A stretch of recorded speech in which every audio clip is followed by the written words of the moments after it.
반갑습니다. 이자입니다. 반갑습니다.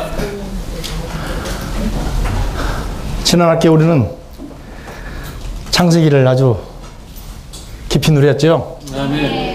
이번 학기에 우리는 출애굽기를 함께 누릴 수 있도록 이렇게 안배하신 주님을 찬양합니다. 앞 시간에 사랑 우리 박영룡 인재님이 출애굽기라는 서문을 우리에게 잘 이렇게 제시해 주셨으면 하여 감사합니다. 이 시간에는 이어서 구원자를 준비함과 하나님께 유효한 생명에 대해서 함께 교통하도록 하겠습니다. 이 주제를 다루기 위해서 로마서 1번, 2번이 안배되어 있는데 1번에서는 구원자를 준비하는 것을 다루고 있고요. 2번에서는 하나님께 유용한 생명을 다루고 있는 걸 보게 됩니다. 먼저 로마서 1번을 보시면 구원자를 준비함이라고 되어 있습니다. 출애굽기 아까 1장에서 바로가 한 일은 바로 이스라엘을 노예로 붙들고 있었습니다. 그리고 이스라엘 백성을 아예 이 땅에서 멸종시키기 위해서 하나의 모략을 썼는데 바로 이 히브리어라는 산파들을 통해서 이스라엘 남자들을 태어나는 쪽쪽 태어나는 즉시 바로 죽이라고 명하는 걸 보게 됩니다. 그런데 출애굽기 2장에 와서 보면 여전히 이스라엘 백성들을 그런 노예 상태로부터 구원하기 위해서 여기 한 사람 모세를 예비하는 걸 보게 되는데 이스라엘 백성들을 구원하기 위한 바로 구원자를 예비하는 것을 이 장에서 다루게 됩니다. 1장과 2장에서 이 두 장을 연결시키는 그 내재적인 주제를 살펴보면 아주 위기 상황이 우리에게 전개되고 있습니다.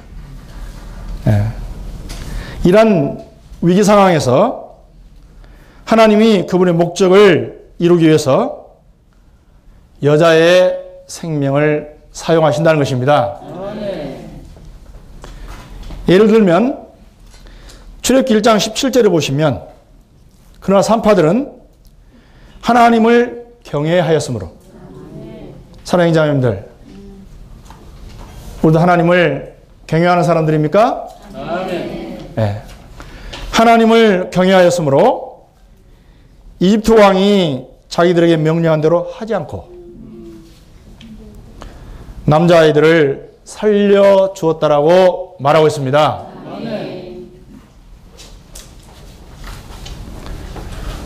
쉽지 않은 일이었을 것입니다.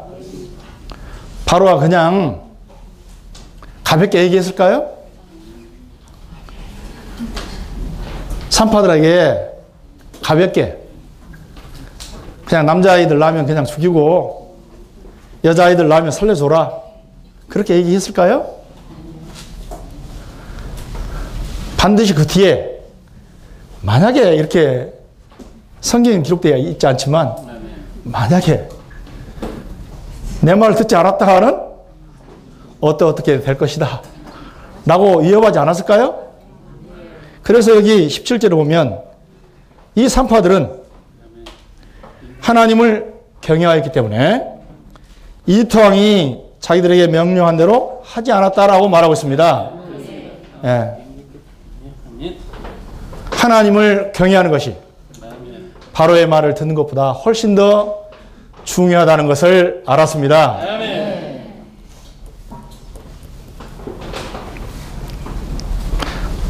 따라서 여기 이 바로의 의도를 보면 바로 이 남자의 생명은 하나님의 목적을 이루기 위한 그러한 생명이 바로 남자의 생명이라는 걸 알게 됩니다. 그래서 하나님의 목적을 이루기 위한 이런 남자의 생명은 철저하게 죽이게 하고, 그 다음에 사람의 쾌락을 대표하는 여자의 생명은 자기의 쾌락을 위해서 살려두라고 명하는 이런 악랄한, 아주 영어로 말하면 아주 테러블한 이러한 이 바로의 모습을 우리가 여기서 볼 수가 있습니다. 그러나 하나님의 주권이 여기에 있음을 인하여 감사합니다. 산파들이 이런 바로의 이러한 협박에 굴하지 않고 하나님의 목적을 위해서 이런 남자의 생명을 보존하고 있음을 인하여 주님을 경배하고 찬양합니다. 예, 이번에 보시면요, 여자의 생명을 통해서 구원자를 준비했다라고 말하고 있습니다.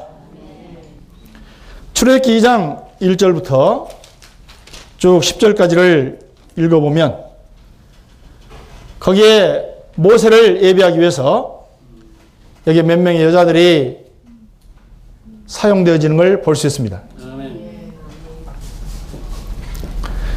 첫 번째 2장 1절에 보시면 레이 집안의 한 남자가 가서 레이 사람의 딸을 아내로 맞이하였다라고 말하고 있습니다. 예. 여기 그 레이 사람의 딸, 즉 레이의 딸을 아내로 맞이했는데 이 아내의 이름이 바로 누구냐면 모세의 어머니 요게벳입니다. 민수기 26장 58절과 59절에 보면 그 모세 아버지의 이름과 모세 어머니의 이름을 거기에서 밝히고 있는데 거기에 모세 어머니 이름을 요게벳이라고 밝히고 있습니다. 그런데 출애굽기 2장 1절에서는 그 이름을 밝히지 않습니다. 왜 그럴까요? 민수기 26장에서는 그 강조점이 바로 이름을 강조하는 데 있는데 여기 출애굽기 2장에서는 여자의 생명을 강조하고 있습니다. 그렇기 때문에 모세 어머니 요게벳이라고 하는 이름을 밝히지 않습니다. 그 밑에 있는 네 여자가 이렇게 다뤄지고 있는데 여전히 마찬가지입니다. 여기에 여자들을 밝히면서 이름을 밝히지 않습니다. 따라서 이런 하나님의 목적을 위해서 사용되어지는 생명은 남자의 생명이 아니라 여자의 생명이 유용하다는 것을 깊이 볼 필요가 있습니다. 작은 1번을 보시면 레이의 여자 이렇게 얘기를 하고 있습니다. 자, 2절을 보시면요. 그 여인이 모세 어머니죠. 모세 어머니가 임신하여 아들을 낳았는데 그 아이가 잘생긴 것을 보고 석 달 동안을 숨겨뒀다라고 말하고 있습니다. 여기에 모세 어머니의 이 기능을 보십시오. 이 여자의 생명은 구원자를 예비하기 위해서 어떤 기능을 가지고 있는데 첫 번째 가지고 있는 그 기능이 모세 어머니의 기능입니다.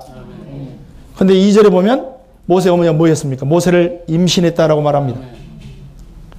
여자의 첫 번째 기능은 바로 이 구원자를 잉태하는 것입니다. 그리고 이런 구원자를 출산하는 것입니다. 그리고 숨겨두었다가 나중에 보면 바로의 이런 공주가 유모를 찾게 될 때 그 유모로 발탁되어 가서 그러죠? 자기 신분을 숨기고 유모의 신분으로 발탁돼서 아이에게 젖을 먹이면서 아이를 길러내는 것을 보게 됩니다. 따라서 이게 모세 어머니의 이러한 기능은 임신하고 출산해서 아이를 길러내는 이러한 기능을 가지고 있는 걸 우리에게 계시하고 있습니다. 오늘 교회 안에서 주님 앞에서 유용한 생명을 얻기를 원합니다. 여자의 생명으로 첫 번째 우리의 이 기능은 임신하는 것입니다. 나는 남자인데요? 아닙니다. 겉모습은 남자이지만 나는 하나님 앞에서 나는 여자입니다. 여자로서의 그 첫 번째 기능은 아이를 임신하는 것입니다. 오늘 우리 가운데 품고 있는 사람이 있습니까?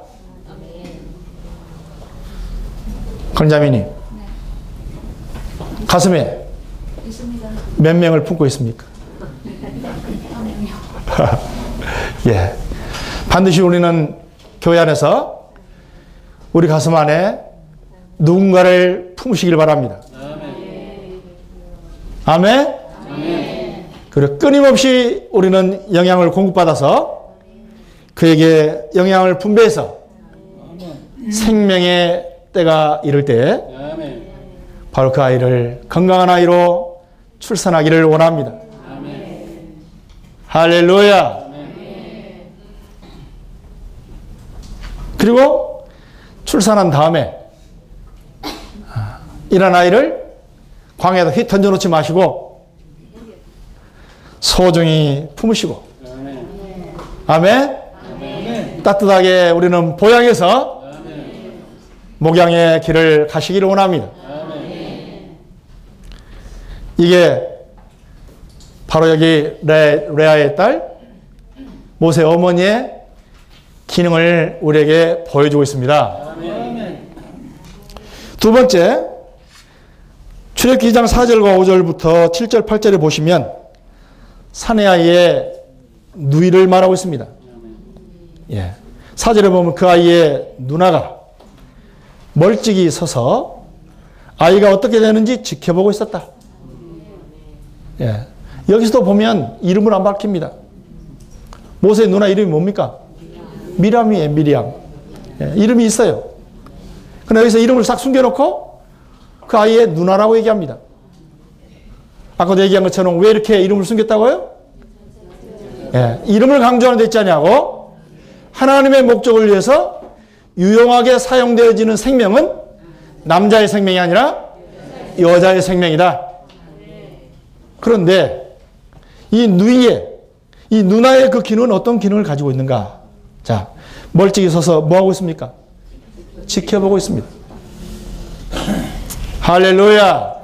오늘 교회 안에서 형제님들 이렇게 목양하면서 이 아이가 제대로 잘 자라고 있는가? 아니면은 다른 어떤 이 들짐승들이 와서 잡아먹으려고 이렇게 달라들진 않는지? 그렇죠?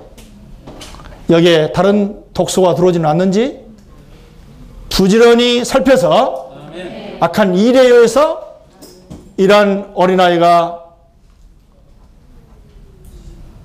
죽지 아니하도록 철저하게 우리는 지켜볼 필요가 있습니다.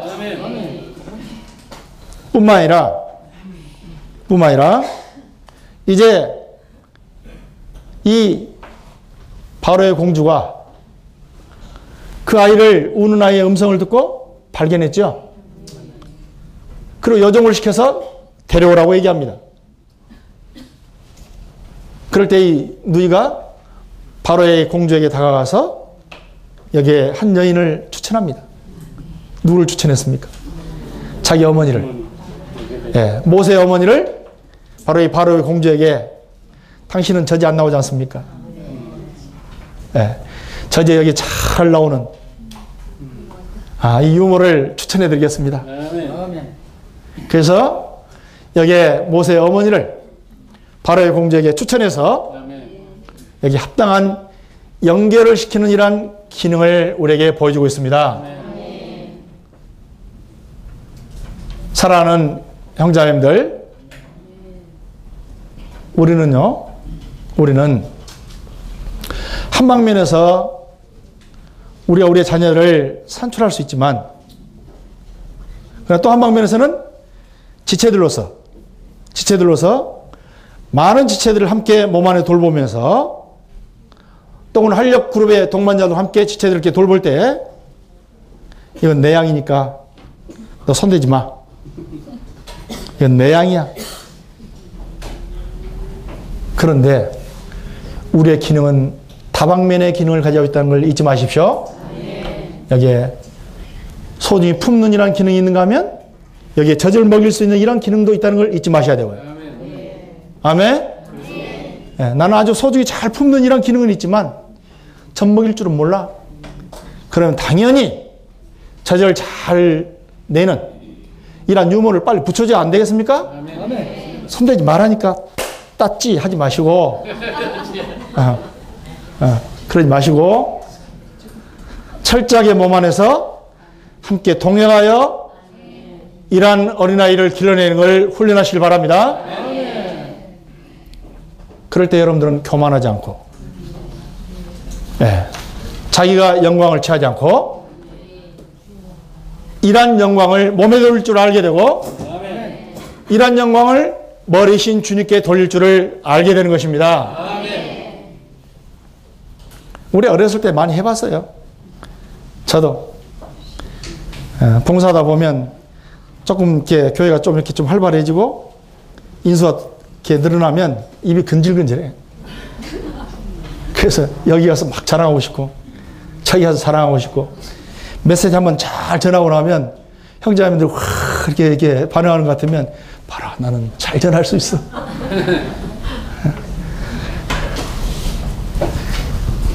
그러나 그게 얼마나 부질없는 짓인지. 주님 안에서 세월을 보내면 이런 게 다 의미 없다는 걸 알게 됩니다.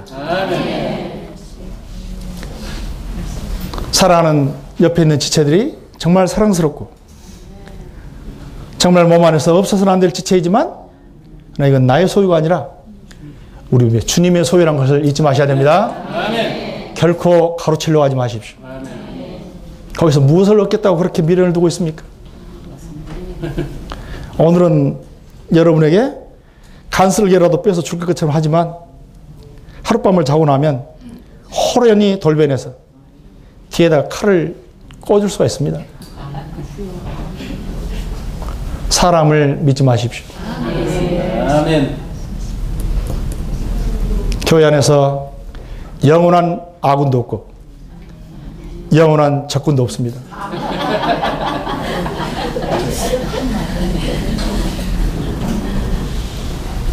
우리가 유일하게 의지하고 신뢰하고 믿을 수 있는 분은 주님 한 분밖에 없습니다. 때가 되면 자식들도 다 떠나가고 때가 되면 내 부인이 먼저 떠날지 내가 먼저 죽기를 원하는데 남편도 이 세상에 떠나가고 그를 쓸쓸하게 주님을 맞이할 날을 기다려야 할 그런 날이 오지 않겠습니까? 그럴 때 자식들을 원망하고 남편을 원망하겠습니까? 그 얼마나 비참한 인생입니까? 우리가 교회 생활을 그렇게 보내야 되겠습니까? 교회 안에서 나이가 들어갈수록 세월이 지나갈수록 여전히 내 안에서 나를 통제하는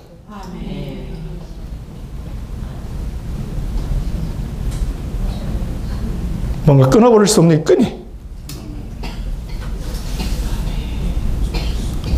우리를 사로잡기를 원합니다. 세상에 대한 미련, 자식에 대한 미련,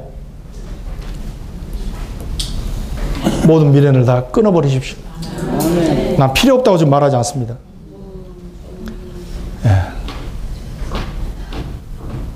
돈이 필요 없다고 내가 말하지 않아요. 자식이 필요 없다고 말하지 않겠습니다. 그러나 그걸 의지하려고 하지 말라고 말입니다.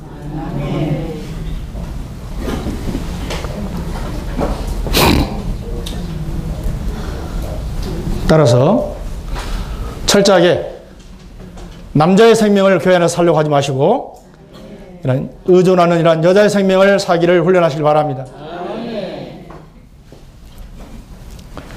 3번 보시면 바로의 딸의 여종을 여기에서 제시하고 있습니다.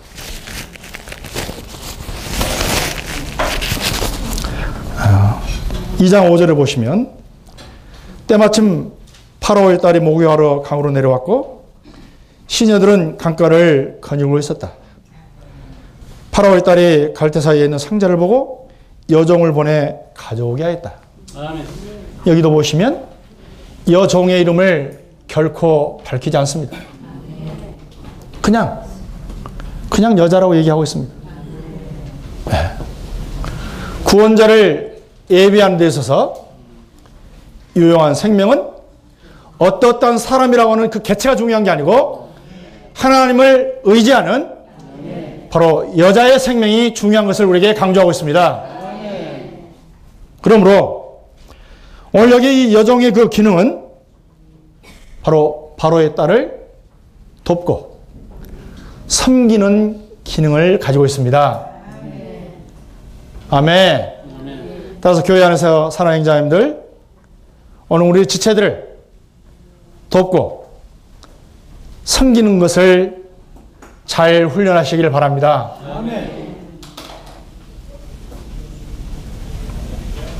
주 예수님도 이 땅에 오셔서 내가 섬김을 받으러 온 것이 아니라 아멘. 내가 섬기러 왔다라고 말하고 있습니다.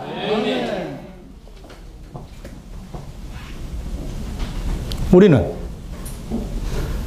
주님을 섬기는 것은 누구나 다 할 수 있습니다. 누구나 다. 그러죠?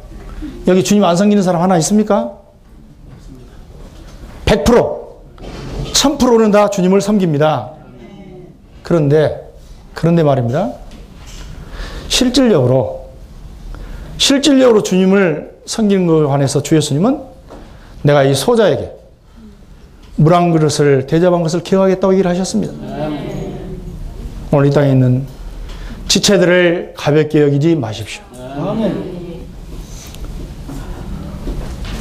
지체들에게 모질게 말하지 마시고 독하게 말하지 마시고요.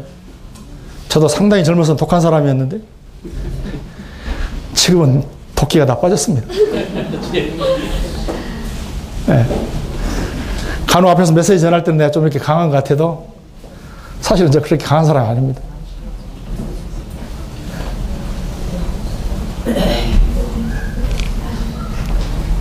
섬기는 것을 훈련할 필요가 있습니다.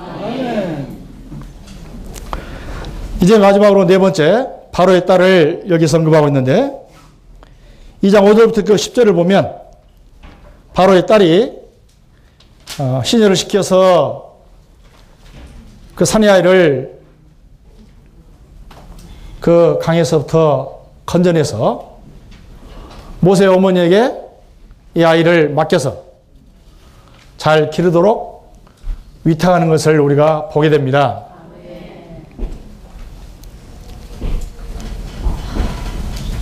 그리고 사도행전 7장을 가서 보면요,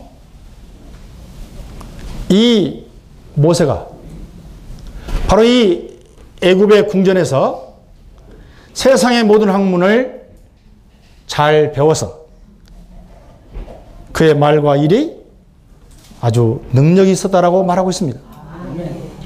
아멘. 누구의 혜택을 받았습니까? 바로의 딸의 공주의 혜택을 받은 것입니다. 바로 이 공주는 여자의 생명으로서 바로 이 모세를 잘 키우고 아멘. 잘 훈련시켜서 아주 능력 있고 강한 사내 아이로 길러놓은 것을 볼 수가 있습니다. 따라서 구원자가 예비되기 위해서 여기에 네 종류의 이 여인들의 그 기능을 말하고 있는데 첫째는 낳고 그리고 젖을 먹여서, 그러죠? 돌보는 이런 기능이 있을 뿐만 아니라 지켜보고, 그리고 잘 연결시키는 이러한 누이의 기능이 필요할 뿐만 아니라 섬기고 협력하는 이러한 종의 기능도 있어야 되고, 그리고 또 어떤 기능이 있어야 됩니까? 마지막으로 가르치고 훈련시켜서 아주 역량 있는, 그런 능력 있는 이러한 사람으로 길러낼 필요가 있다는 것입니다. 자, 이제 비번을 보시면요. 이집트 사람들의 지혜를 배움으로 사도행전 7장 22절에서는 모세는 이집트 사람들의 모든 지혜를 배워 말과 일에 있어서 능력이 있었다라고 말하고 있습니다. 그는 이 바로의 궁에 머물면서 세상의 학문을 배우되 그냥 이렇게 가볍게 배우지 않고 가장 탁월한 그러한 지식을 배웠습니다. 쉽게 말하면 왕의 훈련을 받았습니다.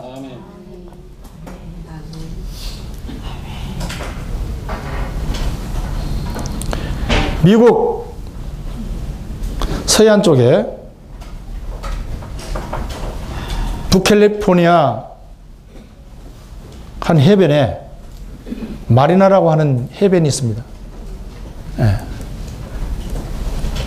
그 해변에서 어느 도로를 타고 한 30-40분 밑으로 내려오면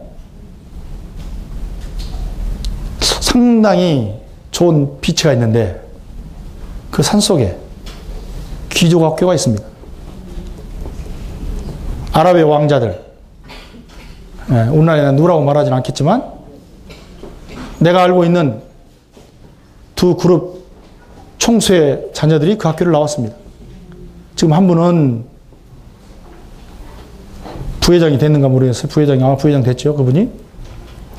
또 한 분은 내 이름은 잘 모르겠고, 어쨌든 두 사람이 그 학교를 나왔다고 얘기를 들었는데, 소수정예 한 학년에 4살부터 들어가가지고 대학 과정까지 소수정예로 7명 내지 10명을 거기서 함께 키웁니다. 한 20년을 같이 동고동락하는 거예요. 그래서 그 학교를 졸업하게 되면 이 사람들의 그 말과 행동이 일반 사람들과 다릅니다. 그야말로 귀족의 모습을 갖게 됩니다. 그리고 이 친구들은 국제적으로 쉽게 말하면 네트워크가 이루어졌기 때문에 평생 동안 망할 수가 없습니다. 망할 수가 없어. 전 세계 부를 이 사람들 다 지고 있습니다.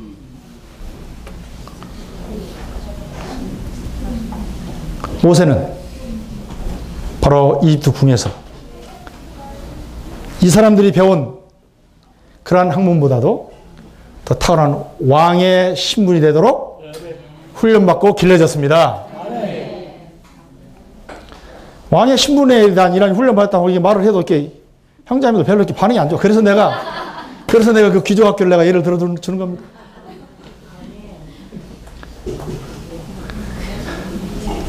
귀족학교 출신이 그렇게 한다고 하니까 눈이 사람들 동그래져. 그러나 아무리 귀족다워도 왕보다 못하는 거 아닙니까? 사나 우리 모세 형제님은 왕의 훈련을 받았습니다. 아멘.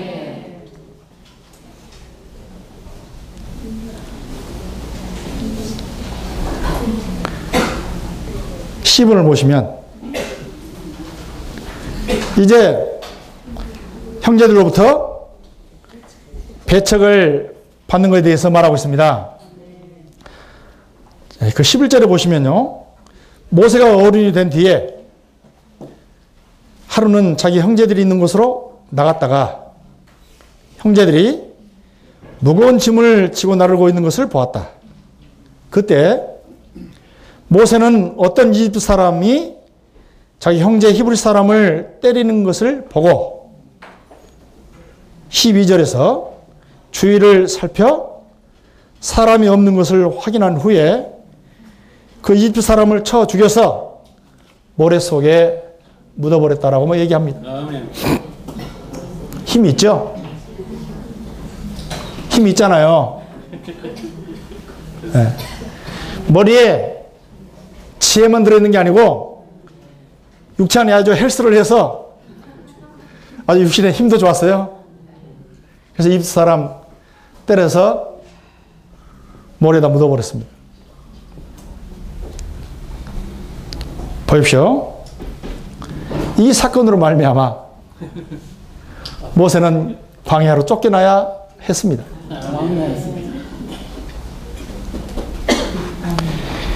사도행전 7장에 보면 이 광야로 쫓겨나는 그 사건을 두고 얘기할 때 모세가 40세가 되었을 때 40이라는 용어를 씁니다.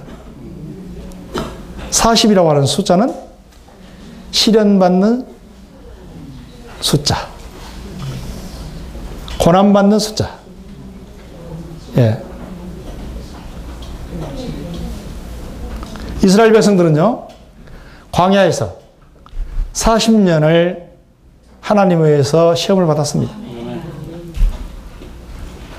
모세는 미디안 광야에 나가서 40년 동안 뻗겨졌습니다. 주 예수님도 40일을 어떻게 했습니까? 광야에서 시험을 받으셨습니다. 성경에 40이라고 하는 숫자는 고난의 수요, 시련의 수요, 시험의 수입니다.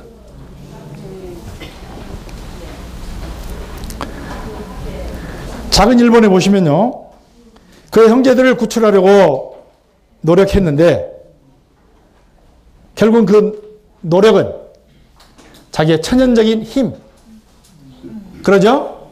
타고난 힘으로 하나님의 백성을 구출하려고 손을 대는 순간 하나님이 그걸 쓰지 않는다는 것을 보여주셨습니다. 그 작은 이보를 보면 형제들에게 배척당하는 것을 제시하고 있습니다. 아멘. 야, 네 이집트 사람 나까지도 죽이려고 그러냐? 언제 니를 우리의 주인으로 섬겼냐? 겁이 나가지고 그냥 광야로 도망가 버렸어. 자, 재밌는 것은요, 우리 하나님은 한 방면에서 40년 동안 이 땅에서 세상의 초등학문을 탁월하게 배우기를 원하십니다. 천연적인 것을 우리 안에 일으켜서 우리를 아주 능력 있고 지혜 있는 사람으로 세우기를 원하신다 그 말이에요. 따라서 이제 우리 연세 드신 할아버지 할머니들, 그 다음에 출산이 다 멈춰버린 이제 50대 넘어가는 우리 할머니, 작년 아주머니 자매님들한테는 필요 없는 얘기인데 30대, 40대 혹은 20대에 있는 우리 자매님들은 우리 자녀들을 정말 잘 길러야셔야 됩니다. 잘 길러야 돼요. 세상의 초등학문을 잘 배울 수 있도록, 그리고 몸도 건강할 수 있도록 잘 가르치길 바랍니다. 제 얘기를 해서 좀 미안한데 저는 식탐이 좀 많은 사람입니다. 예. 맛있는 거 보면 절제를 못합니다. 그게 중년이 넘어가서 걸리지 말아야 할 병이 저한테 왔어요. 어느 날 고린도전서를 읽다가 주님 앞에 내가 큰 득죄를 했다는 걸 알게 됐습니다. 우리 몸이 결코 우리의 것이 아니라는 것을 아셔야 됩니다. 근데 어렸을 때부터 내 예를 들어서 그 식욕을 이렇게 잘 절제할 수 있는 그런 절제를 내가 습관을 길렀다면 아마 이렇게 되지 않았었겠죠. 근데 어려서부터 아마 그냥 뭡니까 먹고 싶은 게 먹도록 이렇게 방치했으니까 그게 습관이 돼서 어른이 돼서도 이걸 절제를 못하는 거예요. 우리 사이를 보니까요, 음식을 먹으면 답답하리만큼 천천히 먹어요. 한 번 입에다 집어넣으면 100번 이상을 씹습니다. 하나 답답해서 야, 좀 빨리 좀 먹어라. 너 어디서 이걸 배웠냐? 할머니가 어렸을 때 그걸 가르쳤대요. 오래오래 씹어라. 그래야 건강하다. 근데 얘가 참 착한 애예요. 그 습관을 지금도 버리질 않아요. 근데 상당히 양을 제법 먹는데 살이 안 쪄. 네, 좋은 식습관을 가지고 있습니다. 따라서 우리 젊은 자매님들, 아이를 키우고 있는 우리 자매님들, 아이의 이 위장을 너무 키우지 마십시오. 좋지 않습니다. 네, 적당하니 영양실조 안 걸릴 정도로 그렇게 잘 길러서 건강한 몸을 가지고 오래오래 주님 앞에 살 수 있도록, 그래서 주님 앞에 유용한 시대의 그릇이 될 수 있도록 이렇게 우리 자녀들을 기를 필요가 있습니다. 또 우리 할머니 자매님들, 이제 우리는 실패했을지라도 우리 손녀들은 실패해서는 안 됩니다.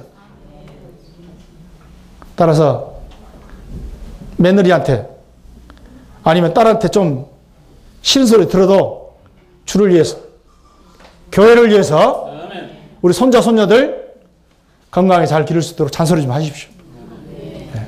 나를 위해서가 아니라 주와 교회를 위해서 우리의 후대들이 건강하게 자랄 필요가 있습니다. 무슨 세미나에서 이 음식 얘기하느냐. 이게 작은 일 아니에요.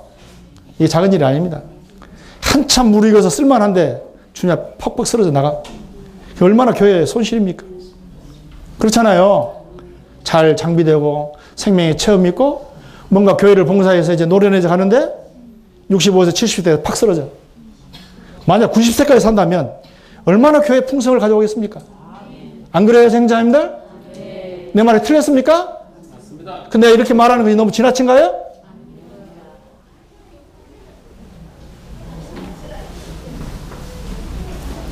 실질적으로 우리는 교통해야 되지 않겠습니까? 혹시 내 이런 말에 걸리지 마십시오. 나는 나를 샘플로 해서 제시했습니다. 걸리면 내가 걸려야죠. 왜 여러분들이 걸립니까?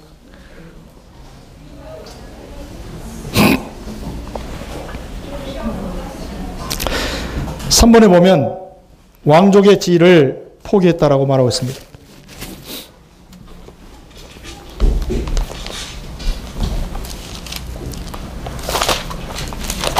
히브리서 11장 24절에 보면 모세는 믿음으로 어른이 되었을 때 바로의 딸의 아들이라 불리는 것을 거절하고,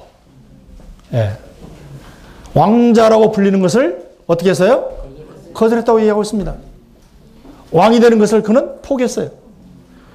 뭐 때문에? 25절에 도리어 그는 일시적인 죄의 쾌락을 즐기는 것보다 하나님의 백성과 함께 학대받기를 선택하였으며 그리스도를 위하여 받는 비난을 이집트의 재물보다 더 귀한 것으로 여겼습니다.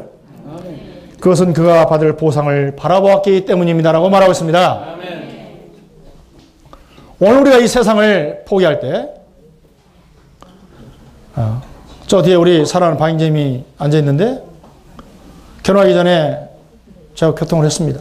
우리 자매가 여기 앉아있는데, 전시안 하는데 어떻게 해서 이 형제를 신랑으로 맞이할 그런 결단을 했는가? 근데 너무너무 고맙다. 너무너무 고맙다. 요즘 전시하는 우리 형제들한테 자매들을 소개하면 100에 99는 전부 다 거절해버립니다. 가난한 거 싫다 이거예요. 가난한 거 싫다. 근데 우리 형제는 가난을 스스로 택했고, 자매는 그런 형제가 좋다고 지금 시집으로 왔습니다. 능력이 없는 것도 아닌데. 그래서 내가 기도할 때 정말 주님께 그렇게 기도했어요. 주님, 스스로 가난을 택한 이들에게 물질로 인하여 시험은 받지 말게 해달라고. 사랑하는 형제자매님들, 여러분들이 조금 여유가 있거들라 전시하는 형제들을 그냥 스쳐 지나지 마십시오.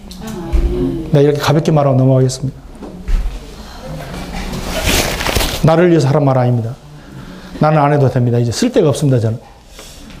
젊은 우리 형제들에게 그냥 스쳐가지 마시고 저들의 필요를 채울 수 있기를 원합니다. 아멘. 4번에서 하나님의 백성들과 함께 고난받기를 선택하고 5번에서 믿음으로 이집트를 떠나고 바로의 진노를 두려워하지 않았으며 6번에 보이지 않는 분을 봄으로써 흔들림 없이 경고에 서 있었다라고 말하고 있습니다. 아멘. 아까 본 것처럼 장래받을 보상을 바라보았기 때문에 아멘. 이 땅에서 얻는 이러한 재물의 이러한 유혹과 세상이 주는 이러한 쾌락을 결코 추구하지 않았다는 것입니다. 뒤번에 보면 이방인들의 받아들임을 통해서 이제 출애굽기 2장 15절부터 22절을 보면 작은 일본에서 연약하여 고난을 당하는 여자들을 도와주고 여자의 생명에 의해서 귀히 여겨지고 추천되었다라고 말하고 있습니다. 아멘. 이제 모세가 광야로 쫓겨나왔죠. 그런데 거기에 미디안 제사장 이드로의 딸들이 양들을 데리고 와서 우물가에 물을 양에게 먹이려고 하는데 힘센 남자 목동들이 와서 여자들 다 치워버렸어. 그래서 모세가 이걸 보고 있다가 그 여자들을 도와서 그 여자들의 양떼를 데리고 와서 다 물을 먹였습니다. 아멘. 모세는 확실히 힘이 센가 봐.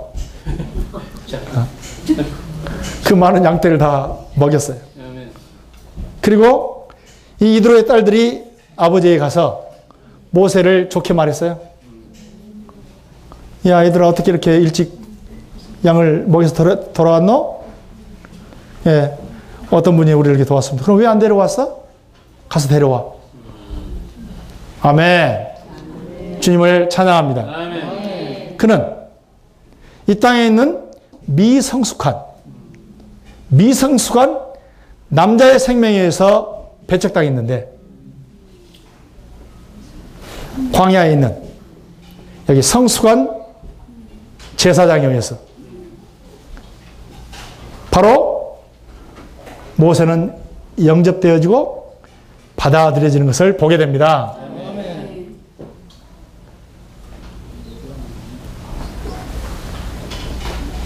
그리고 2번에 보시면 성숙한 남자의 생명에서 받아들여졌다고 말하고 있습니다. 바로 이 제사장을 이드로를 가리켜 말하고 있습니다.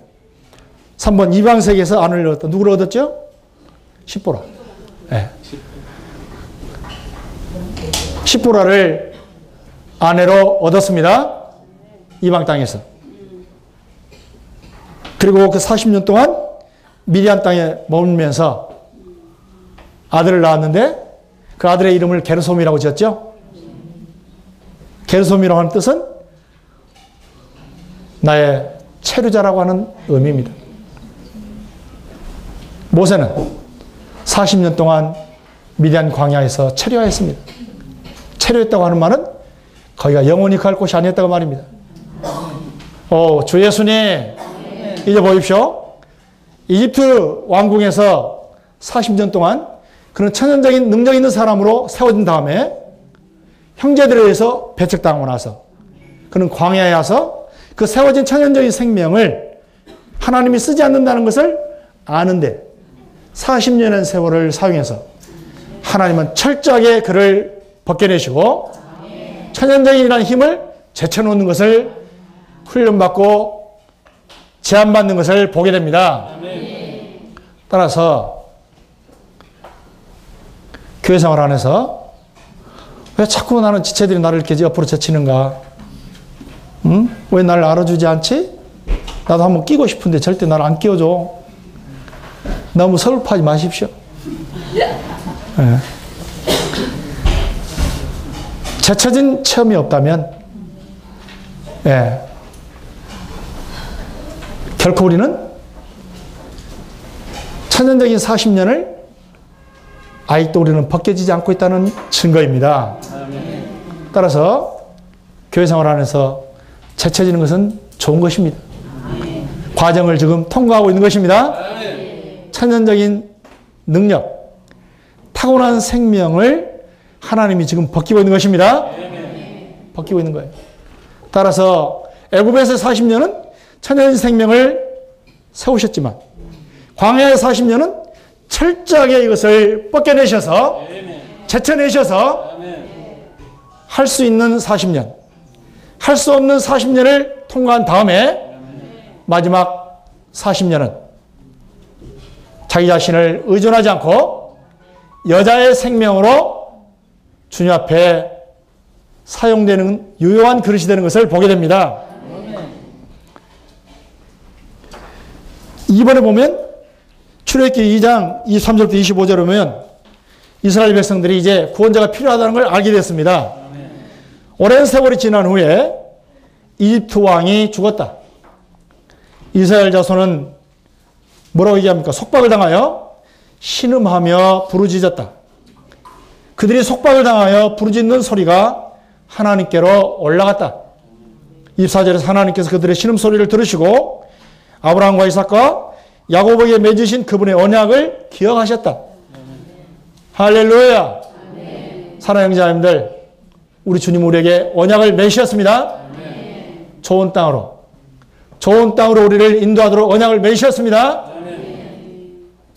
그런데요, 좋은 땅으로 인도하기 위해서 우리는 겉사람을 벗겨내셔야 됩니다. 겉사람은 파쇄시켜야 됩니다. 겉사람이 벗겨질 때마다 얼마나 아픕니까? 맞을 적마다 말은 유익인데 그러는데 실은 눈물 나죠. 맞을 적마다 난 눈물 흘려.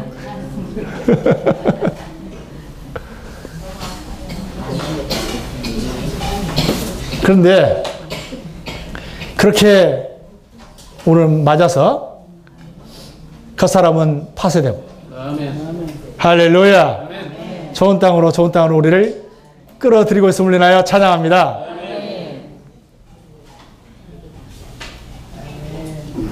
그래서 25절에 보면 하나님께서 이스라엘 자손을 돌아보시고 그들의 처지를 알게 되셨다.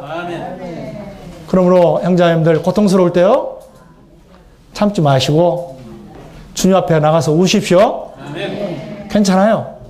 주님 앞에 가서 우십시오. 저는 주님 앞에서 막 간혹 많이 울면서 탄식합니다. 그런데 주님이 우리 처지를 아십니다. 그리고 피할 길을 주십니다. 자, 로마서 2번 하나님께 유용한 생명, 시간이 많이 갔네요. 간단히 읽고 마칩시다. 여자의 생명, 이게 아주 유용한 생명이라는 겁니다.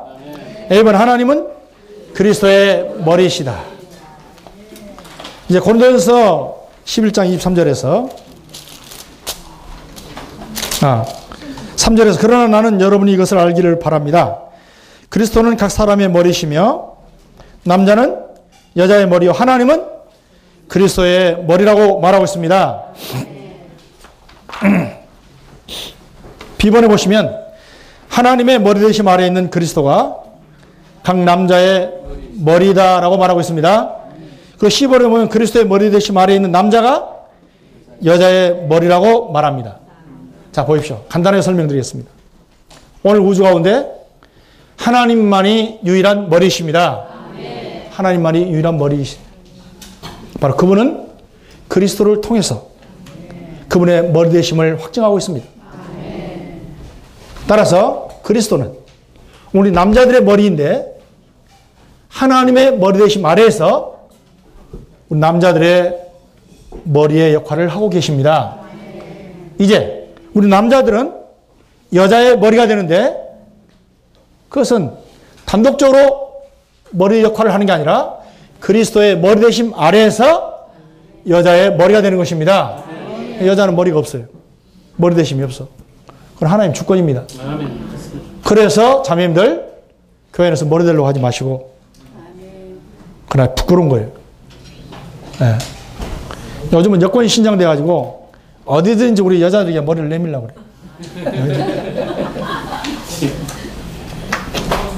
세상에서는 그럴지 몰라도 교회 안에서 그러시면 안 됩니다. 오늘 우리 하나님의 거룩한 자녀들입니다. 하나님의 주권은 자매님들로 하여금 머리 되도록 허락하지 않았습니다. 아예 조행제 그만 안 했으면 좋았을 건데 어쩔 수 없어. 난 그런 주님의 종이 아닙니다. 우리는 다 주님의 노예들 아닙니까? 하나님의 말씀을 내 마음대로 전하라고 말입니까? 따라서 교회 안에 자매님들이 건전하게 살아 계시려거든 절대 교회 안에서 머리 내밀지 마십시오. 그러면 장수하게 되어 있습니다. 머리 내미는 순간 어디에서 몽둥이가 날라오는지, 어디서 망치가 우리를 내리치는지 알 수가 없어요. 예. D번에 보시면 그리스도를 대표하는 남자는 독립적인 생명을 상징한다. 1. 그리스도에 대하여 의지하는 생명을 갖고 있음. 아내들에 대하여는 독립적인 생명을 갖고 있음. 자, 우리 주님분 보시면요. 아버지 하나님에 대해서는 철저하게 머리로 의존하십니다. 그러나 우리 그리스도는요. 우리 사람에 대해서는 독립적인 생명을 가지고 있습니다. 다시 말하면 그리스도는 우리를 의존하지 않는다고 말입니다.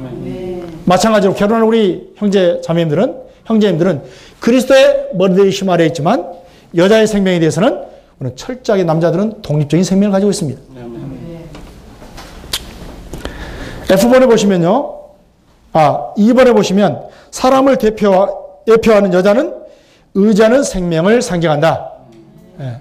오늘 우리는 교회 생활 안에서 남자건 여자건 다 여자의 생명을 가지고 있음을 인하여 찬양합니다. 오늘 우리가 독립하는 순간 우리는 하나님을 대적하는 대적자가 되어버립니다. 맞죠? 따라서 F본에서 사람은 하나님을 의지하는 생명을 사는 참된 여자가 되어야 한다라고 말하고 있습니다. G번에 보시면 사람이 하나님으로부터 독립되는 것은 반역이다.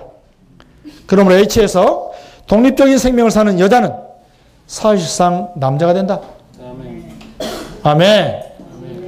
따라서 오늘날 이 땅에는 많은 이런 이혼의 문제, 많은 이런 사회적 이런 이 갈등들이 바로 여기에서 파생하는 것입니다. 네. I번에 보시면 오직 참된 여자의 생명만이 하나님께 유용하다라고 말합니다. 창세기 2장에서 보면 생명나무는 의존하는 생명을 말하고 지식나무는 독립하는 생명을 말한다.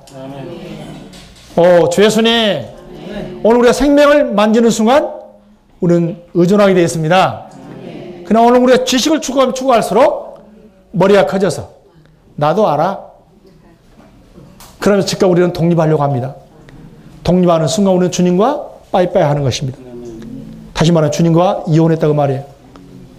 그러면 주님의 달콤한 임재를 잃어버리게 됩니다. 그렇게 사시겠습니까? 아니시죠? 네, 철저하게 주님을 머리로 취하는 여자의 생명을 사시길 바랍니다. 1번 하나님은 이스라엘 그의 배우자로 대하셨다. 2번 그리스도는 그분의 믿는 이들을 처녀로 간주하신다. 아멘. 나는 이미 결혼해서 한 남자의 여자가 됐지만 그러나 하나님 앞에서 우리는 그리스도에게 순수하고 정결한 처녀입니다. 3번 그리스도는 교회를 그분의 짝으로 사랑하고 계십니다. 4번 그리스도는 천년왕국에서 그분의 신부인 새 예루살렘과 결혼하게 될 것입니다. 사랑하는 자님들, 오는 천년왕국에서 우리는 바깥 어두운 데 가서 천년 동안 슬피 울기를 원치 않습니다. 천년 동안 주님과 함께 허니문을 누릴 수 있기를 원합니다. 5번에 보시면 하나님은 영원토록 그분의 아닌 새 예루살렘을 누린다라고 말하고 있습니다. 모세가 바로를 대항했을 때 모세는 남성이 아닌 여성이었다. 이스라엘 백성들을 인도할 때 애굽 왕궁에 들어가서 많은 기적을 행했지만 철저하게 하나님께 묻고 하나님의 지시를 따라서 바로를 제압했습니다. 그 다음에 비번에 장막을 건축하는 것도 하나님께서 산에서 보이신 식양에 따랐다라고 말하고 있습니다. 바벨론은 독립된 반역하는 성이다. D번에 바울도 주님으로부터 독립하여 스스로 무엇을 할까 두려워했다. 고린도전서 2장 3절에서 그렇게 얘기하고 있죠. 심히 두렵고 떨었다라고 말하고 있습니다. 오늘 우리는 우리 안에서 주님으로부터 떨어질까 심히 두렵고 떠는 이런 바울의 태도를 배우시길 바랍니다. 주님이 사랑하는 우리 형제자매님들을 이런 여자의 생명을 취할 수 있도록 긍휼을 주시길 원합니다.